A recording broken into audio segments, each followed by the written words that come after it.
মাননীয় প্রধান উপদেষ্টাকে বলবো, প্রায় ১,৫০০ মানুষের রক্তের বিনিময়ে, ১,৫০০ মানুষের জীবনের বিনিময়ে আপনাকে মন্ত্রিত্বের চেয়ারে বসানো হয়েছে। আজ যদি আপনি সেই শহীদ জুলাইয়ের যোদ্ধাদের যদি আপনি নিরাপত্তা দিতে না পারেন, তাহলে আপনি সেই মন্ত্রিত্বের চেয়ার ছেড়ে দিন। আলহামদুলিল্লাহ ওয়া কাফা ওয়া সালামুন আলা ইবাদিহিল্লাযীনা ইসতাফা। আম্মা বা'দ, ফাআউযু বিল্লাহি মিনাশ শাইতানির রাজীম। বিসমিল্লাহির রাহমানির রাহিম। واعتصموا بحبل الله جميعا ولا تفرقوا صدق الله مولانا العظيم। প্রিয় উপস্থিতি, ২৪-এর গণঅভ্যুত্থান এটি শুধুমাত্র একটি বিদ্রোহ বা বিপ্লব নয়, এটি ছিল অদম্য প্রাণের এক মহা জাগরণ, একটি জাতির শেষবদ্ধতার আধার থেকে মুক্তির অভিযাত্রা, ছিল দীর্ঘদিনের নিরপরাধীর সম্মিলিত বিস্ফোরণ। দীর্ঘ ১.৫ দশক ধরে আমাদের প্রিয় মাতৃভূমি এক অন্ধকার চূর্ণকার অতিক্রম করছিল। আওয়ামী লীগের ফেসিবাদী শাসন যারা এক বিভীষিকা ধারণ করেছিল, গণতন্ত্রের মুখোশ করে তারা চালিয়েছিল সীমাহীন স্বেচ্ছাচার। দেশের সংবিধানকে তারা নিজেদের স্বার্থে বারবার প্রতিফলিত করে সর্বত্র চালাচ্ছিল গুম, খুন, হত্যা আর দুর্নীতির ছায়া। সেই দুর্নীতির অন্যতম অধ্যায় ছিল কোটা আন্দোলনে সরকারি চাকরিতে বিদ্যমান কোটা ব্যবস্থা।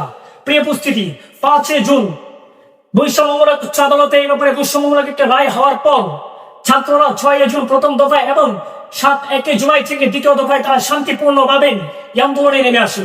কিন্তু ছাত্রদের এই শান্তিপূর্ণ আন্দোলনকে দমন করার লক্ষ্যে প্রশাসন কর্তৃক টিয়ারশেল, লাঠিচার্জ, রাবার বুলেট, জল কামান ও গুলির আধিক্য যখন সীমা অতিক্রম করে ধৈর্যের বাঁধ ভেঙে যায়, ঠিক তখনই দীর্ঘ ১.৫ দশকের দামাননে, দীর্ঘ ১.৫ দশকের ক্ষমে পড়া দামানল জ্বলে ওঠে বাংলার কাছে। জাতি ধর্ম নির্বিশেষে সকলে কাজ মিলিয়ে কাজ মিলিয়ে স্বৈরাচারের বিরুদ্ধে নেমে আসে বাংলার রাজপথে। প্রিয় উপস্থিতি, ছাত্রদের শান্তিপূর্ণ সেই আন্দোলন রূপ নিল দীর্ঘ ১.৫ দশকের ফ্যাসিস্টের বিরুদ্ধে বড় এক অভ্যুত্থানে। প্রিয় উপস্থিতি, সর্বশেষ ৫ আগস্ট লাখো লাখো জনতার আত্মত্যাগ আর তাদের প্রতিভার তুঙ্গে পড়ে ফ্যাসিস্ট সরকার বাংলার জমিন থেকে পালাতে বাধ্য হয়েছে। প্রিয় উপস্থিতি, ২৪-এর গণঅভ্যুত্থান এটা কোনো সাধারণ বিজয় ছিল না, আর এটা তো ছিল অন্যায়ের বিরুদ্ধে ন্যায়ের বিজয়, এটা তো ছিল বৈষম্যের বিরুদ্ধে সাম্যের বিজয়, এটা তো ছিল মুক্তির দাসত্বের বিরুদ্ধে মুক্তির বিজয়, এটা তো ছিল দীর্ঘ ১.৫ দশকের ফ্যাসিস্ট সরকারের বিরুদ্ধে লাখো লাখো জনতার সফলতার বিজয়। প্রিয় উপস্থিতি, ২৪ পরবর্তী আমরা চেয়েছিলাম চুরি, ডাকাতি, চাঁদাবাজি, টেন্ডারবাজি, গুম, খুন, হত্যা আর দুর্নীতি মুক্ত একটি সুশৃঙ্খল রাষ্ট্র। আমরা চেয়েছিলাম জুলাই যোদ্ধা সহ দেশের সর্বস্তরের জনগণের সর্বোচ্চ নিরাপত্তা। এই উপস্থিতি, কিন্তু আজ আমরা কি দেখতে পেলাম? সাধারণ জনগণের নিরাপত্তার কথা বহু দূর কি বাত হয়। জুলাই যোদ্ধাদের অগ্রনায়ক, বাংলার লাখো লাখো মানুষের অনুপ্রেরণা, ঢাকা ৮ আসনের স্বতন্ত্র পদপ্রার্থী বিপ্লবী ছাত্র নেতা ওসমান হাদি ভাইকে দিনে দুপুরে প্রকাশ্যে গুলি করা হয়েছে।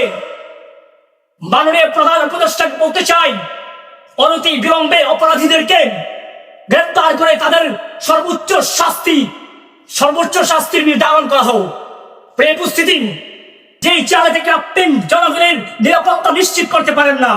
প্রিয় উপস্থিতি, আজ ওসমান হাদি ভাইয়ের উত্থান থেকে একদলের রাতের ঘুম হারাম হয়ে গিয়েছে। তারা ওসমান হাদি ভাইকে দমন করে দিতে চায়, তারা তাকে মেরে ফেলতে চাই।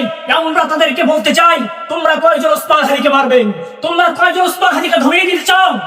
যদি তোমরা একজন ওসমান হাদিকে ধমিয়ে দাও, তাহলে বাংলার ঘরে ঘরে এরকম বিপ্লবী ওসমান হাদি জন্ম হবে। প্রিয় উপস্থিতি, আমরা তাদেরকে বলতে চাই, আরে আপনারা কাদেরকে মেরে ফেলার ভয় দেখান, গুম করে ফেলার ভয় দেখান, খুন করে ফেলার ভয় দেখান, ইয়ালে যা বৃহত্তর বুলেটের সামনে বা ২ হাত প্রসারিত করে বুক টান করে ঢাকা শিখে গিয়েছে, রক্ত দিতে শিখে গিয়েছে, জীবন দিতে শিখে গিয়েছে, তা গুম হয়ে যাওয়াকে ভয় পায় না, খুন হয়ে যাওয়াকে ভয় পায় না, মৃত্যুকে তারা ভয় পায় না।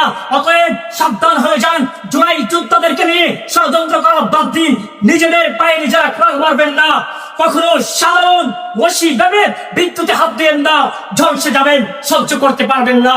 এই উপস্থিতি, আমি পরিষ্কার ভাষায় বলতে চাই, আজ যদি নতুন করে আবার বাংলার জমিনে কোন নব্য ফ্যাসিস্ট আত্মপ্রকাশ করার চেষ্টা করেন, তাহলে পূর্বের ফ্যাসিস্টের চাইতেও এদের অবস্থা আরো দ্বিগুণ ভয়াবহ হবে। প্রিয় উপস্থিতি, সর্বশেষ আমি একটি কথা বলে শেষ করতে চাই। আজ যারা ভারতে বসে এবার বাংলাকে ষড়যন্ত্র করে, আজ যারা বাংলার জমিনের মধ্যে বিশৃঙ্খলা, অস্থিতিশীলতা আর অরাজকতা তৈরি করতে চায়, আমরা তাদেরকে বলে দিতে চাই, এখন যারা বাংলার জমিনকে দখল করার দুঃস্বপ্ন থেকে আমরা তাদেরকে স্মরণ করিয়ে দিতে চাই আজাদী আন্দোলনের ইতিহাস, আমরা তাদেরকে স্মরণ করিয়ে দিতে চাই ফরাজি আন্দোলনের ইতিহাস, আমরা তাদেরকে স্মরণ করিয়ে দিতে চাই ইংরেজ খেলাফত আন্দোলনের ইতিহাস, আমরা তাদেরকে স্মরণ করিয়ে দিতে চাই ৭১ মুক্তিযুদ্ধের ইতিহাস, আমরা তাদেরকে স্মরণ করিয়ে দিতে চাই ৫ই আগস্ট স্বৈরাচারী শেখ হাসিনার রাজপুতে পালিয়ে যাওয়ার ইতিহাস।